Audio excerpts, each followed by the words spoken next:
Magandang araw sa inyong lahat. Andito na naman pong muli ang isa na namang panibagong kwento na ating pagsasaluhan ngayong araw. Ako po ang inyong nag-iisang Mama Mia and welcome back po sa ating paboritong programa, ang Dear Mama Mia. Hello po sa lahat ng mga nanood sa ating video kahapon at sa mga nakaraan pang araw.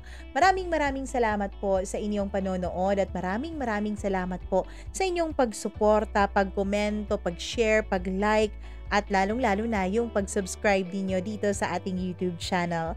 Bago ang lahat ay nais ko munang magpasalamat sa mga taga Compostela, Davao de Oro. Maraming thank you po. Maraming thank you din sa lahat ng mga nakikinig dyan over at Bahrain, Taiwan, Hong Kong. Hello po sa mga taga Hong Kong. And syempre, sa mga new subscribers natin, hello po.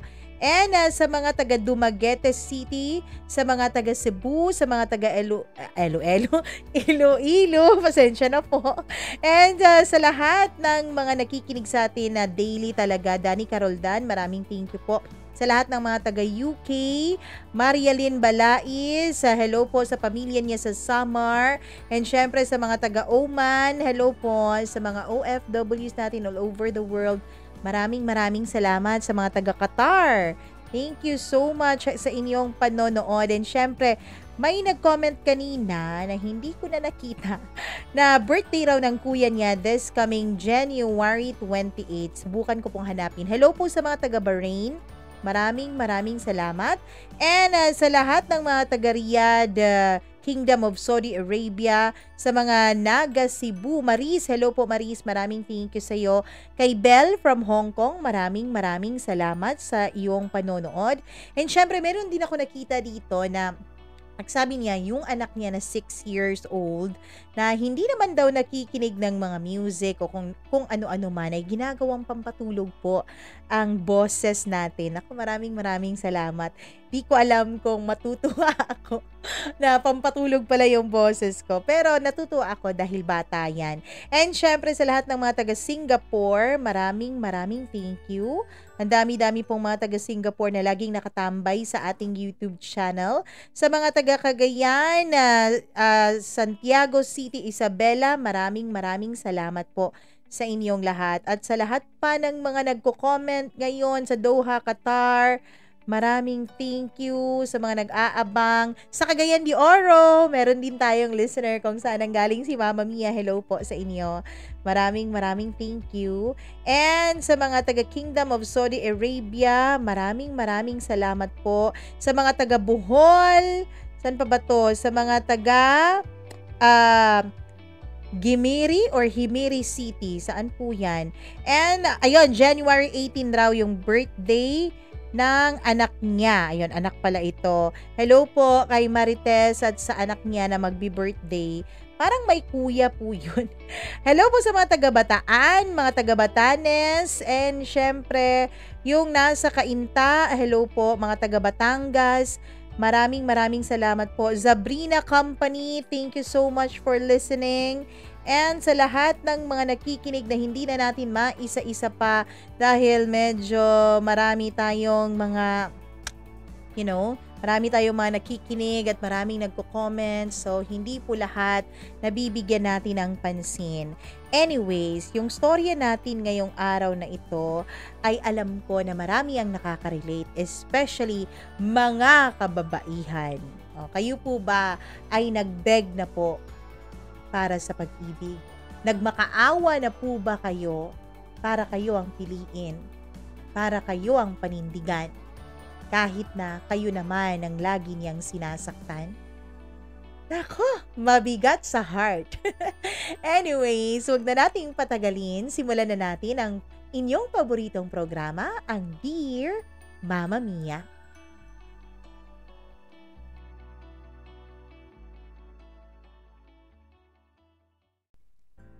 Bakit nga ba nagpapakatanga tayo nang dahil sa pagmamahal na nararamdaman natin para sa isang tao? Bakit nga ba kahit alam nating sinasaktan lang natin ang ating mga sarili, ay sige pa rin tayo ng sige? Ikaw, nasubukan mo na bang magmakaawa sa isang tao huwag ka lang niyang iiwanan. Dear Mama Mia, itago niyo na lamang po ako sa pangalang Heidi, 32 years old, at isang babaeng ang sabi nila ay matalino naman daw, successful at may itsura pa. Mama Mia, hindi po ako ang may sabi niyan kaya hindi po ako nagmamayabang. Bata pa lamang po ako, ang sabi ng iba ay complete package na raw ako, Mama Mia. Ako raw ay isang babaeng punong-puno ng mga talento sa buhay. Kaya naman, Mama Mia, sabi ko noon sa sarili ko na hindi po ako magmamahal kung lolokohin lang ako. Ang sabi ko noon sa sarili ko, Mama Mia, na uunahin ko po lagi kung ano ang magpapasaya sa akin at kung ano ang makabubuti sa sarili ko. Mama Mia, lahat po ng relationship ko ay ako po ang nakipaghiwalay. Dahil unang-una, kung hindi ko po nakikitaan na may pangarap ang isang lalaki, ay hindi ko na po siya agad nagugustuhan. Pangalawa, kapag may nakita lang akong konting pagkakamali sa kanya, ay agad ko rin pong tinatapos ang lahat sa amin. Ewan ko ba, Mama Mia, tawagin niyo po akong perfectionist o kung anuman. Pero sadyang ganun nga talaga siguro kapag nagmamahal ka ng sarili mo. Mas lagi ko pong inuuna, Mama Mia, kung anong makakabuti sa akin. At kapag nakita kong ang isang lalaki ay hindi naman magandang impluwensya sa akin, ay agad-agad ko po itong binabara at tinatanggal sa buhay ko. Siguro, Mama Mia, naka-anim muna akong boyfriend bago ko nakilala ang isang lalaking sabihin na natin na siyang nagpatibok talaga ng aking puso. Isang lalaki na ang buong akala ko, Mama Mia, ay hinding-hindi ko mamahalin ng husto. Pero huli na ang lahat nung mapagtanto ko na nakadepende na pala ako sa kanya. Na lahat pala ng ginagawa ko sa araw-araw ay nakadepende na kung magiging masaya siya.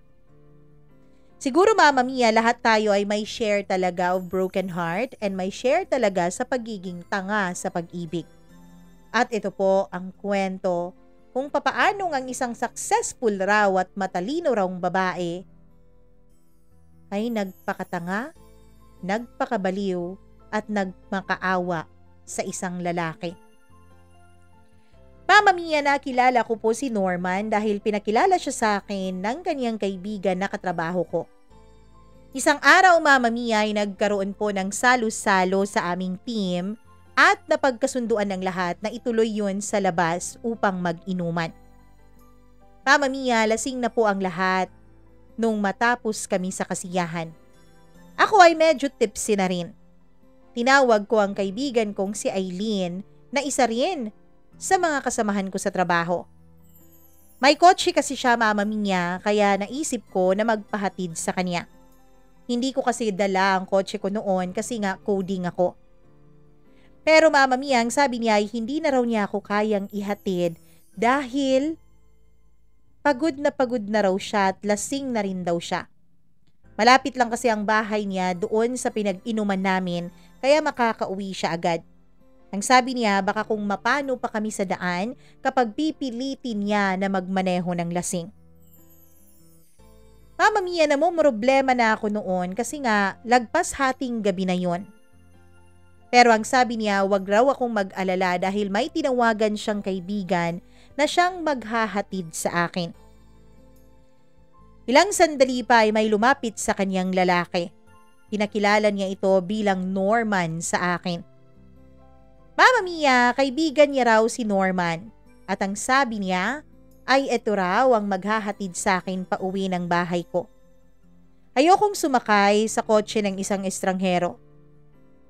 Pero pinilit ako ni Aileen at ang sabi niya wala na raw akong choice. Mabait naman raw si Norman, Mama Mia, kaya wag akong mag-alala. Ang sabi pa niya ay picturean ko raw at isend ko sa pamilya ko para nang sa ganun ay makasigurado ako na walang mangyayaring masama sa akin. Kaya naman, Mama Mia, dahil wala na talaga akong choice nung araw na yon, ay pumayag na lang ako na magpahatid sa isang estranghero. Medyo malayo pa po ang bahay namin doon sa pinag-inuman ng barkada at ng mga katrabaho ko. Kaya ang naisip ko noon, Mama Mia, ay aliwin na lang sa pakikipag-usap si Norman nang sa ganon ay hindi siya makaisip ng mga masasamang bagay para sa akin. At doon nga ay nagkakwentuhan kaming dalawa. Mama Mia, aminin ko na nung una talaga ay ayaw ko kay Norman. Kasi nayayabangan ako sa klase ng kanyang pananalita. Ayoko siyang kinakausap, Mama Mia. Kasi nga, sa tingin ko ay para bang napakahangin niya.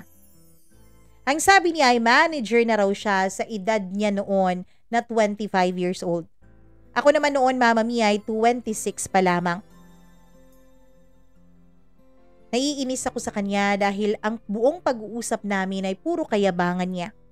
Puro achievements niya sa school, kung papaanong dati siyang atleta, kung papaano rin na maraming babaeng nahuhumaling sa kanya.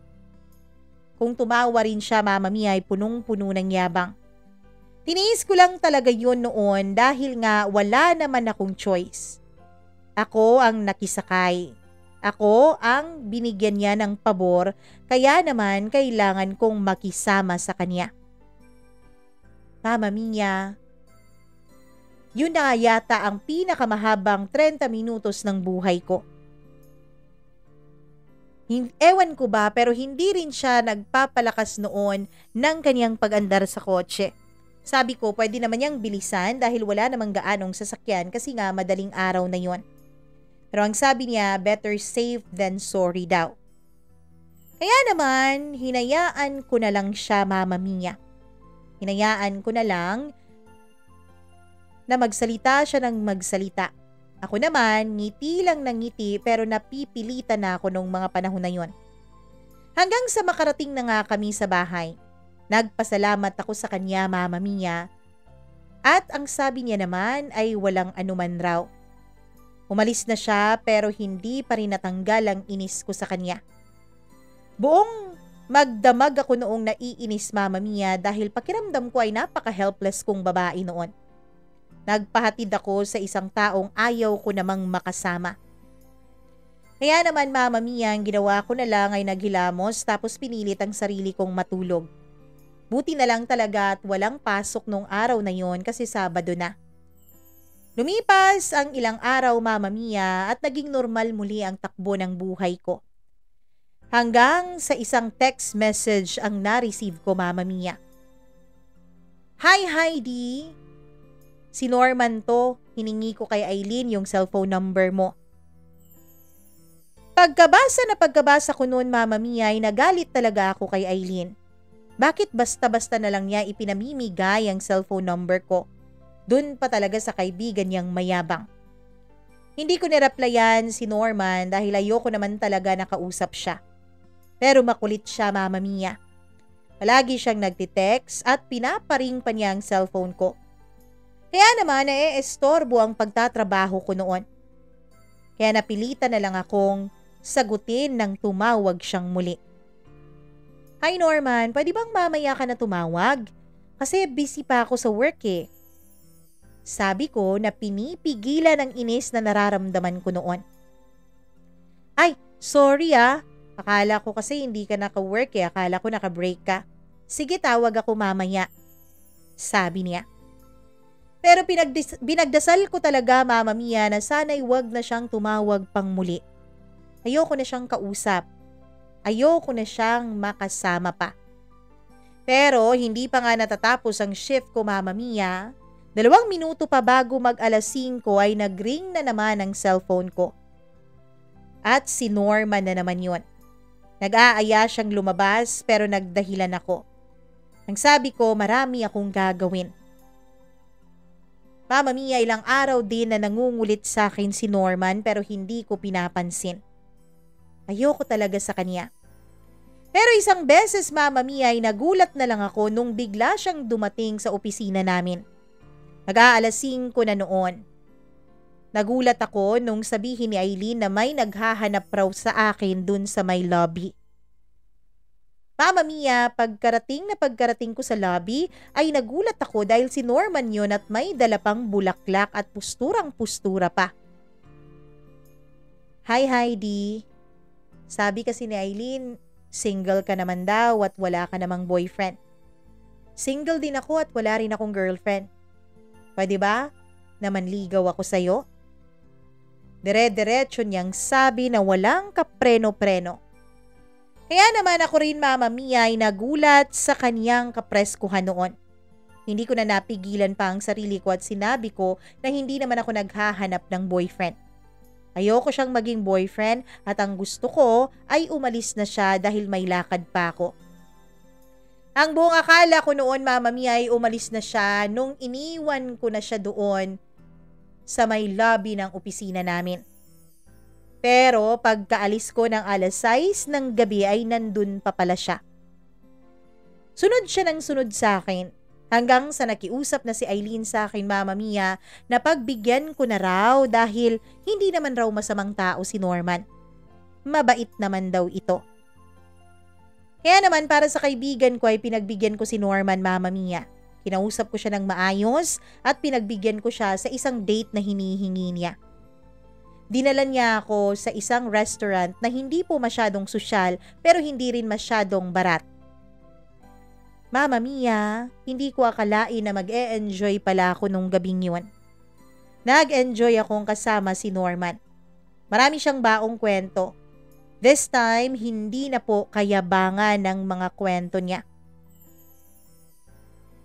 Kaya naman, Mama Mia, naisip ko noon na mukhang okay naman talaga si Norman. Mukhang hindi naman po siya mayabang. Kaya naman ang paglabas namin na yun ay nasundan pa ng nasundan.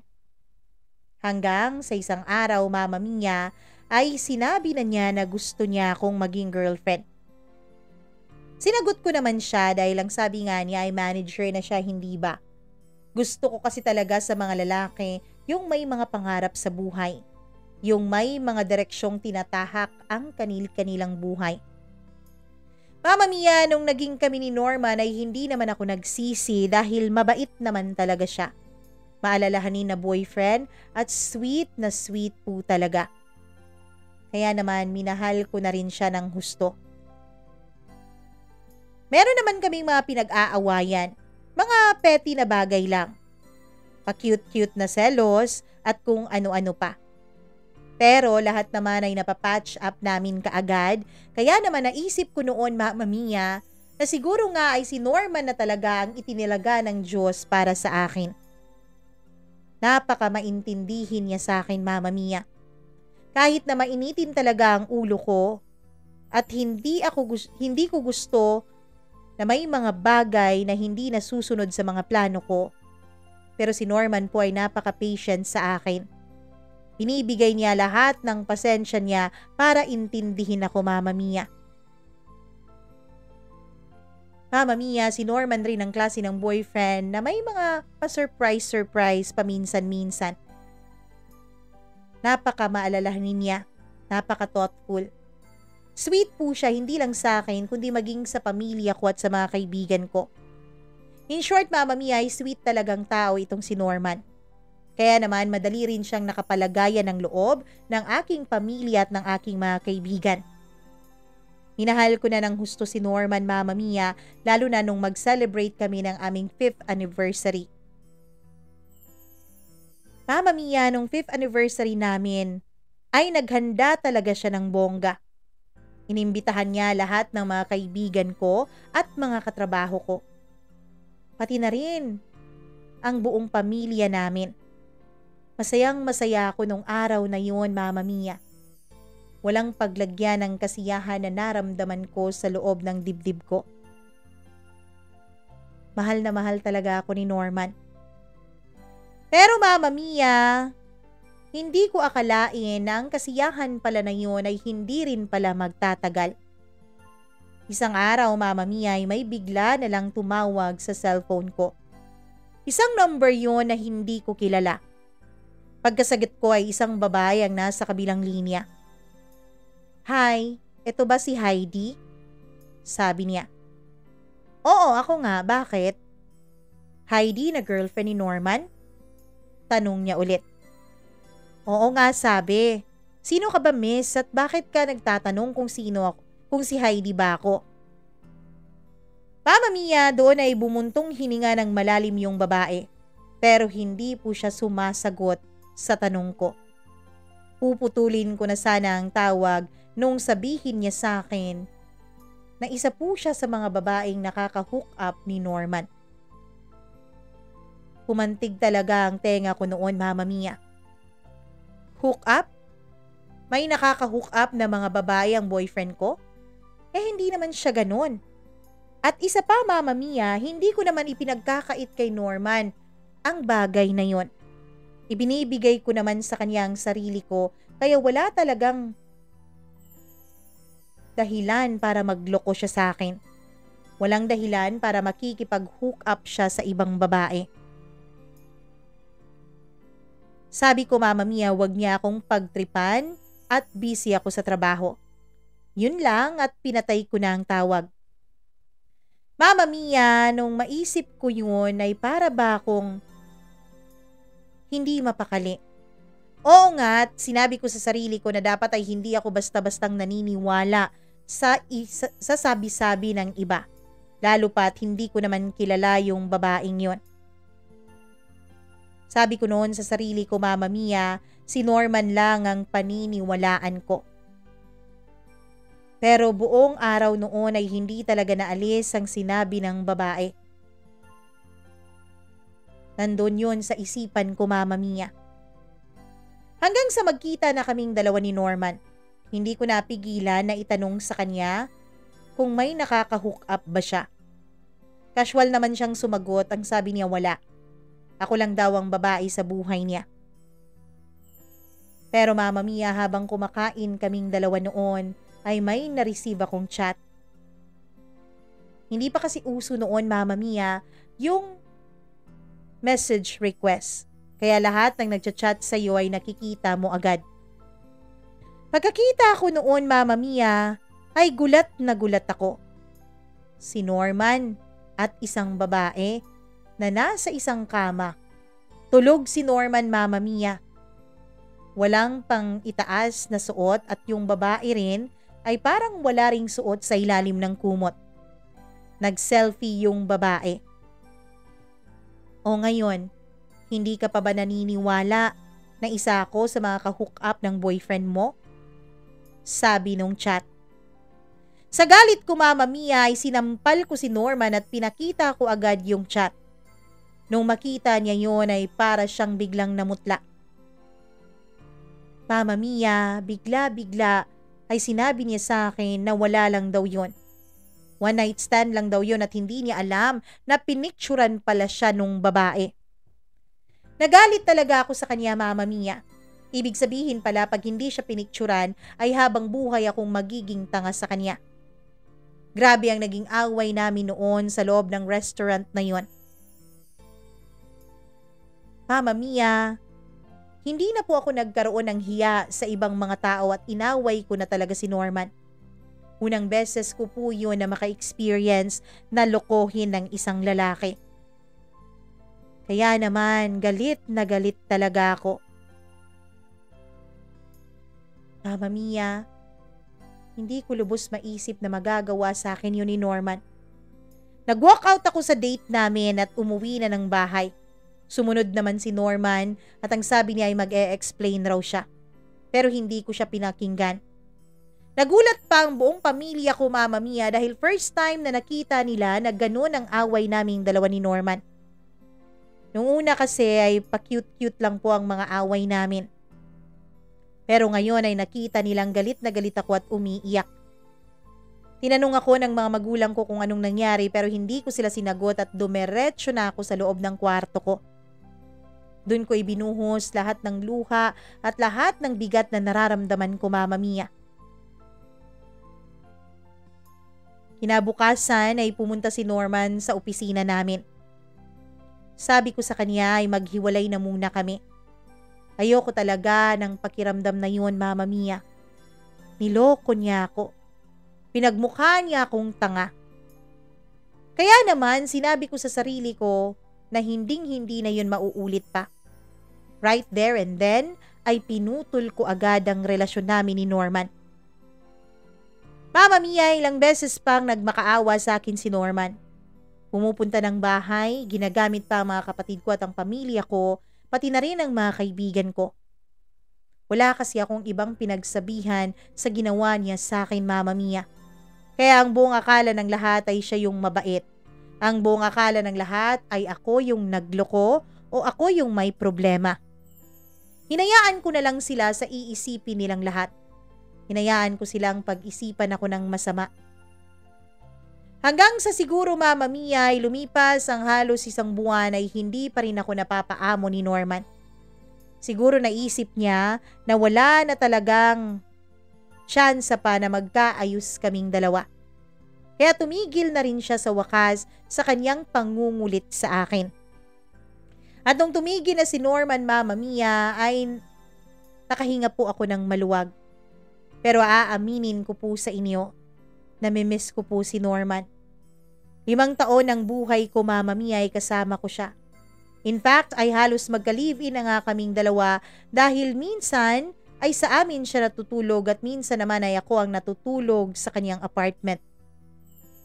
Kaya naman namimiss ko talaga siya araw-araw at gabi-gabi. Pero pinigilan ko ang sarili kong kontakin siya. Mama Mia, iniisip ko noon na siguro nga ay hindi talaga kami ni Norman ang para sa isa't isa. Siguro nga, Mama Mia, ay meron talagang nakalaan para sa akin at para sa kanya.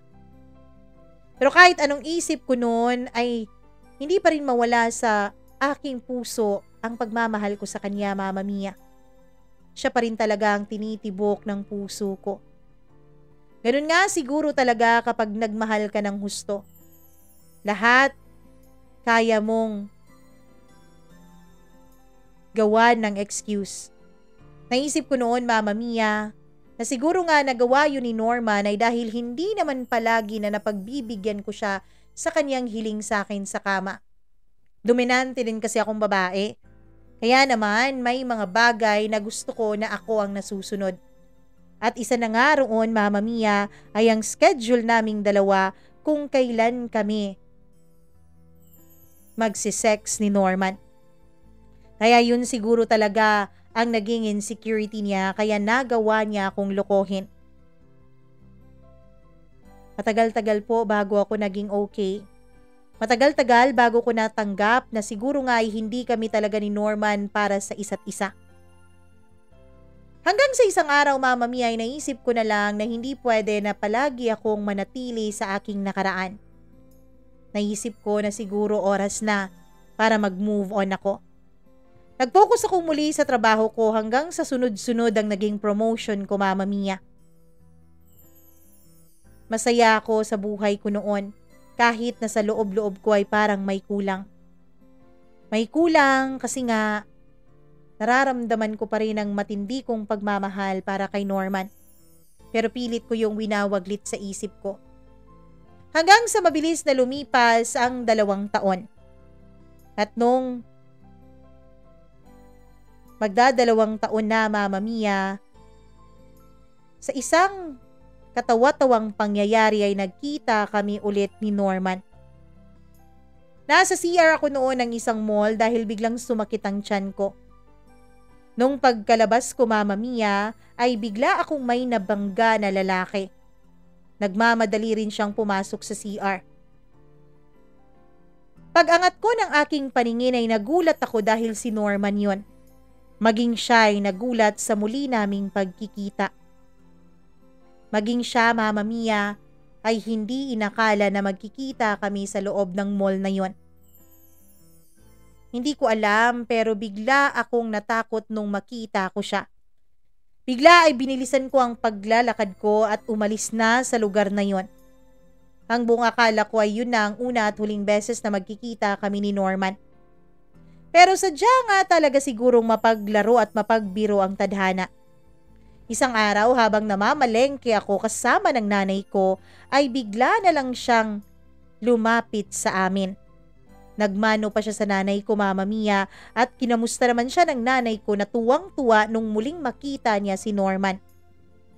Ako naman ay walang nagawa kundi ngumiti sa kanya at nakipagkamay. Hanggang sa inimbitahan na siya ni Mama na doon na kumain ng tanghalian sa amin. Ang kapal naman talaga ng mukha ni Norman noon na pinagbigyan pa ang kahilingan ng mama ko. Mama Mia, doon nga siya nanghalian sa aming bahay. At dahil nga first time ulit na makita nila si Norman ay natuwa ang buong pamilya ko. Pagkatapos ng pananghalian, akala ko ay aalis na siya pero bigla niya akong kinatok sa loob ng kwarto ko. Pinapasok ko siya, Mama Mia, dahil sabi ko oras na siguro para magkaroon kami ng proper closure dalawa. Pagkapasok niya sa kwarto ko ay nag-usap kami. Humingi siya ng tawad sa akin dahil nagkamali raw siya noon sa relasyon naming dalawa.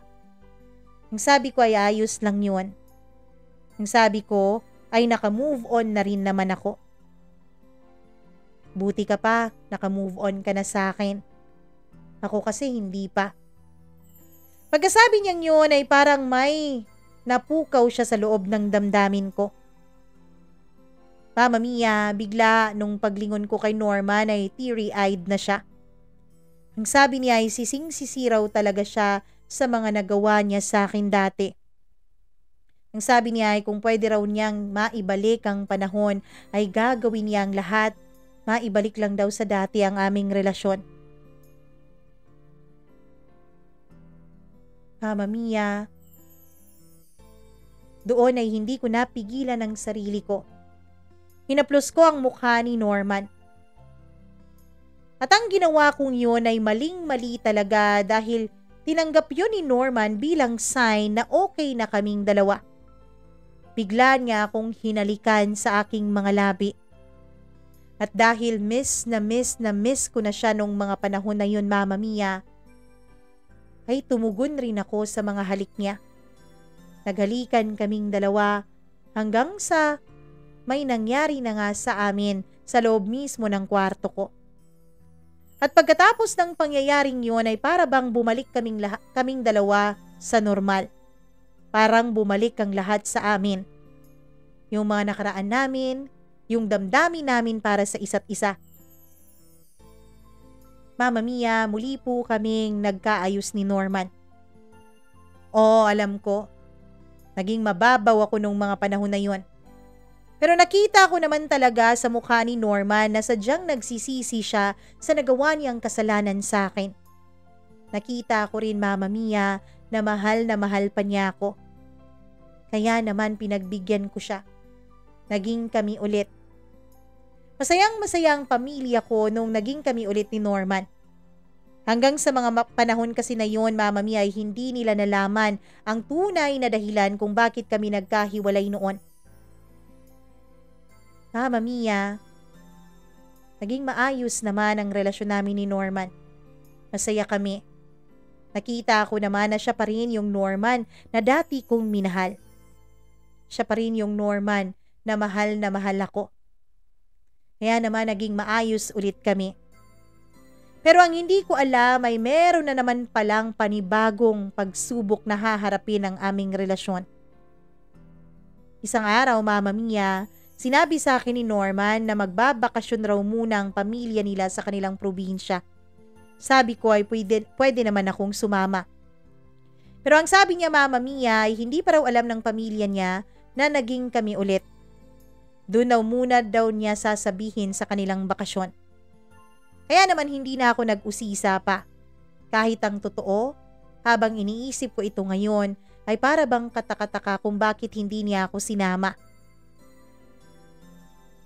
Pinagkatiwalaan ko po muli ng buong buo ang boyfriend ko. Kaya naman naisip ko noon na siguro nga, Mama Mia, ay mahal na mahal ko talaga si Norman. Hanggang sa ang bakasyon na yun, imbis na 1 linggo lang ay umabot ng 2 linggo. Pagkabalik ni Norman ay masayang-masaya ang oras niya. Tinanong ko siya kung pwede Pwede ko na ba siyang bisitahin sa kanila at pwede ko na bang makita ulit ang mama at mga kapatid niya? Biglang nagbago ang mood niya, Mama Mia, at ang sabi niya wag daw muna ngayon dahil may personal na problemang hinaharap ang kanilang pamilya. May problema raw kasi ang kapatid niya sa asawa nito. Kaya hindi na ako nagpumilit. Ilang beses pa na ganoon ang mga pangyayari, Mama Mia. May mga pagkakataon na gusto kong bisitahin si Norman o ang pamilya niya pero ang sabi niya ay hindi maaari dahil meron nga silang pinagkakaabalahan.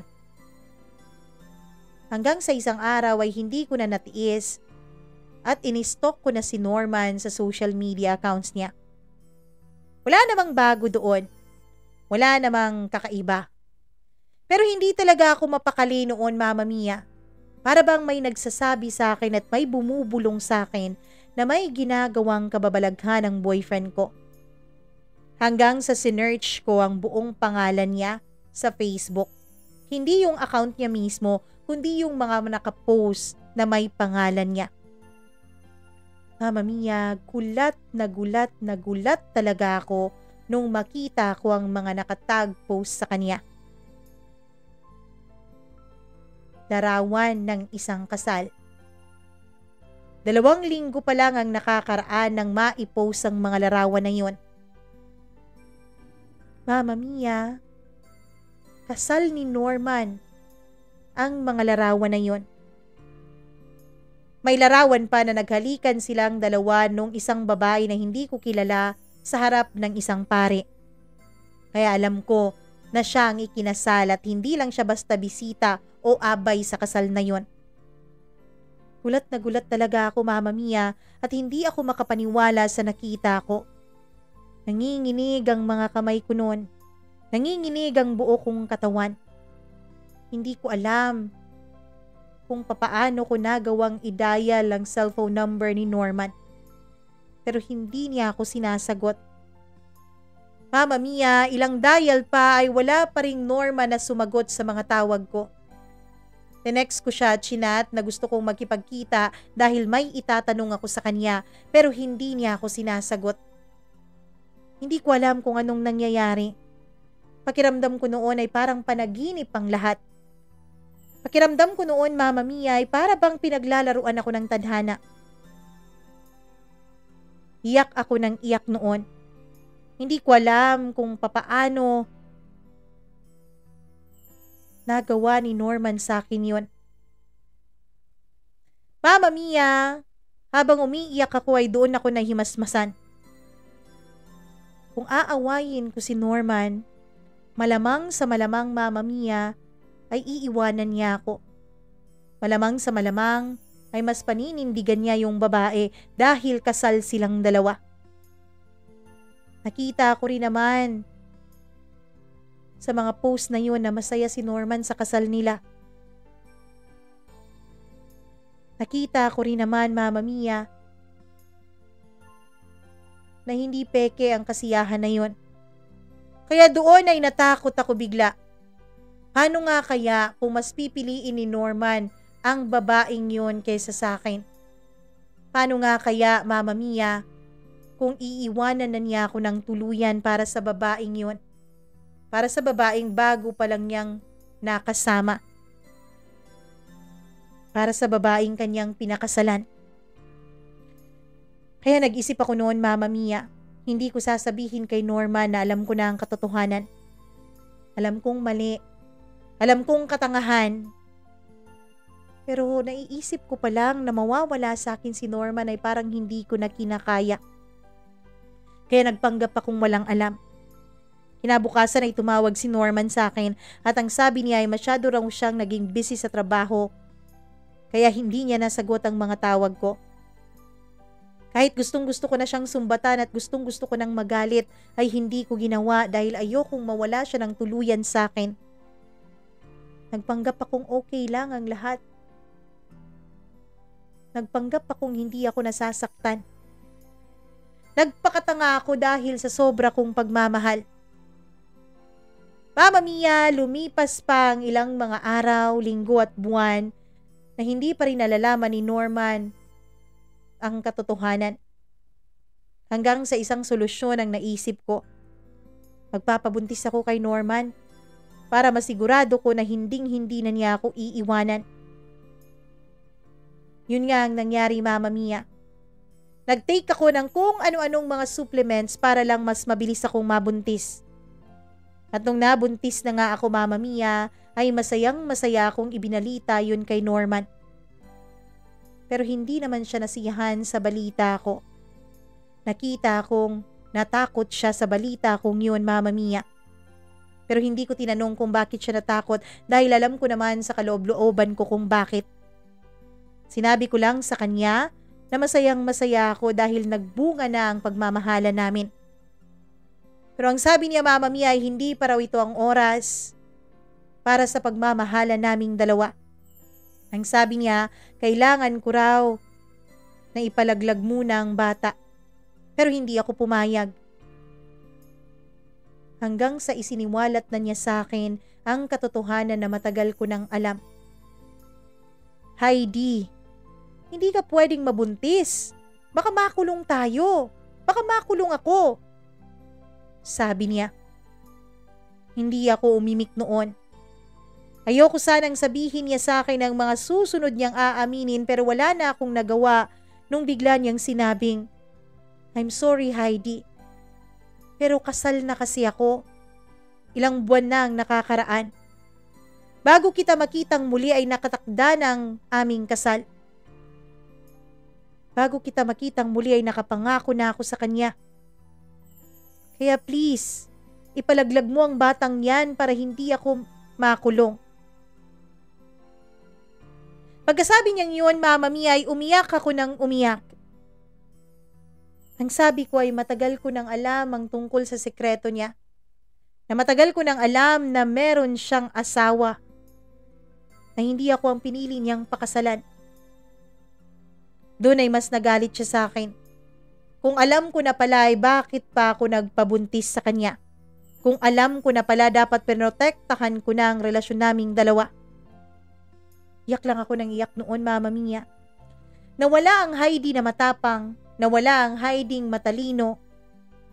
Ang Heidi independent. Dahil nakadepende na lang ako noon sa sobrang pagmamahal ko kay Norman. Nakiusap ako sa kanya na huwag niya akong iiwanan. Sabi ko itatago ko ang pagbubuntis ko.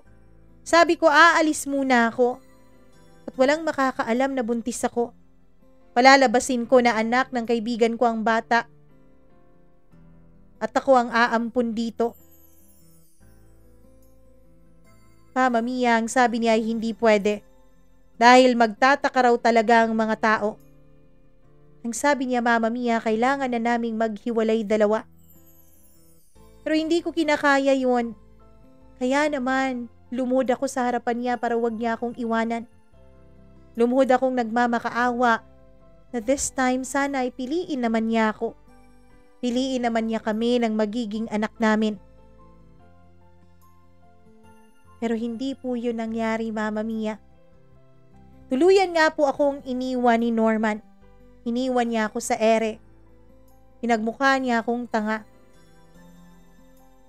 Kinabukasan ay hindi na siya nagpakita pa sa akin. Nung tinawagan ko siya ay out of coverage area na ang kanyang cellphone number. Nung tinext ko siya ay nung chinat ko siya ay hindi ko na siya ma-chat. Nakablock na ako sa kanya, Mama Mia. Nung puntahan ko ang mga magulang niya, ang sabi ng mga ito ay umalis na raw si Norman papuntang Canada kasama ang asawa niya. Mama Mia, nung makita nila ako ay halatang wala silang alam sa mga nangyayari sa amin ni Norman. Ngayon ay magdadalawang taon na, Mama Mia. Magdadalawang taon na hindi kami nagkita ni Norman. Malaki na rin ang anak namin. Pero kahit kailan ay hindi ko na nakita o nakontak pa ang papa niya. Kahit kailan ay hindi pa rin ako binalikan ni Norman. Hanggang ngayon, Mama Mia, ay single pa rin ako. Hanggang ngayon kasi ay minamahal ko pa rin si Norman. Hanggang ngayon ay nandito pa rin siya sa puso ko. Mahal na mahal ko pa rin siya.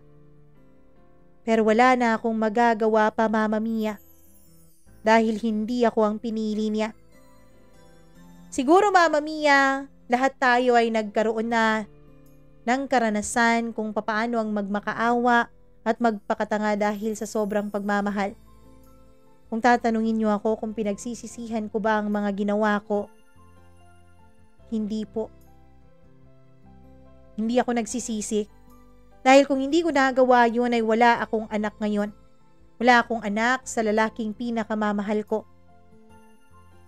Kung magkikita man kaming muli ni Norman sa hinaharap, sana Mama Mia ay maging maayos na ang lahat. Alam ko, katangahan na muli pa rin akong umaasa sa kanya. Katangahan na mahal ko pa rin siya hanggang ngayon. Pero ganun nga siguro talaga. Wala kang magagawa kapag sobra kang nagmamahal.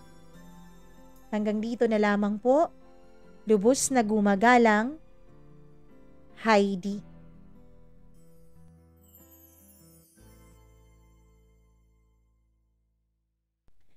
Sabi nga nila, huwag mong pagsisihan ang mga bagay na ginawa mo dahil sa sobrang pagmamahal.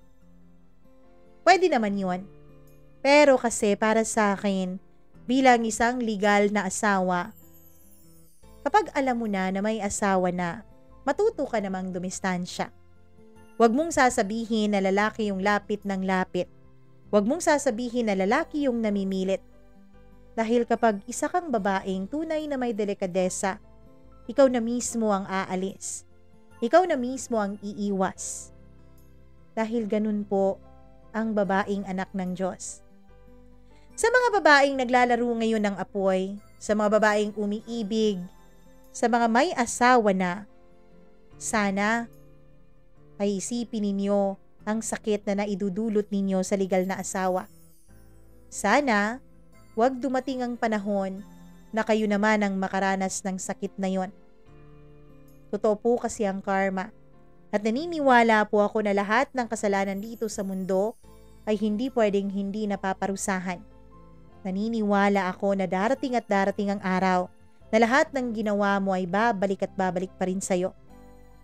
Kaya hanggat maaga pa, hanggat hindi ka patuluyang nalulunod sa kumunoy, kumalas ka na, umiwas ka na. Huwag mong sasabihin na yung lalaki na ang lapit ng lapit sa'yo. Huwag mong sasabihin na nagagandahan ka masyado sa sarili mo dahil may isang lalaking may asawa na pero lumalapit pa rin sa'yo. Ikaw po ang makakagawa ng sarili mong tadhana. Ikaw ang magsasabi kung ano ang magiging kakaharapin mo in the future. Maraming salamat, Heidi, sa pagpapadala mo ng iyong sulat. Nawa ay gumaling ka na sa pagiging sobrang mapagmahal mo kay Norman. Kung darating man ang araw na magkikita kayong muli tapos wala na siyang asawa, pwede na kayo talagang tinadhana sa isa't isa. Pero sa ngayon, huwag kang gumawa ng paraan para kontakin siya, para makita siya, para sirain ang pagsasama nila ng kanyang asawa. Sa ngayon, humingi ka ng tulong sa Diyos para magabayan ka sa kung ano ba ang dapat mong gawin. Dahil naniniwala ako, Heidi, na meron at meron pa ring pagkakataon na magbabago ang buhay mo.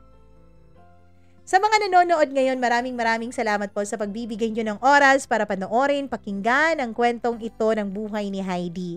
Kung nagustuhan nyo po ang kwento ng kanyang buhay, huwag po ninyong kakalimutan na i-like at i-share ang video na ito. Huwag nyo rin kakalimutan na pwede po kayong mag-comment sa baba sa kung ano ba ang mga payo, mga reaksyon nyo sa kwento ni Heidi. At kung meron kayong pa-shoutout, pwede din po sa baba. Sa mga hindi ko pa po na siya shoutout, na comment ng comment, please huwag po kayong magsasawang mag-comment dahil darating ang panahon na shoutout nyo naman ang aking mababasa. At huwag nyo rin kakalimutan na i-subscribe ang ating YouTube channel. Sa mga hindi pa po nakapag-subscribe, please do click subscribe. Click the notification bell para lagi po kayong updated sa bawat video na ating i-upload. And syempre, meron pa po tayong ibang videos, lalo na kung bago kayo dito sa ating channel.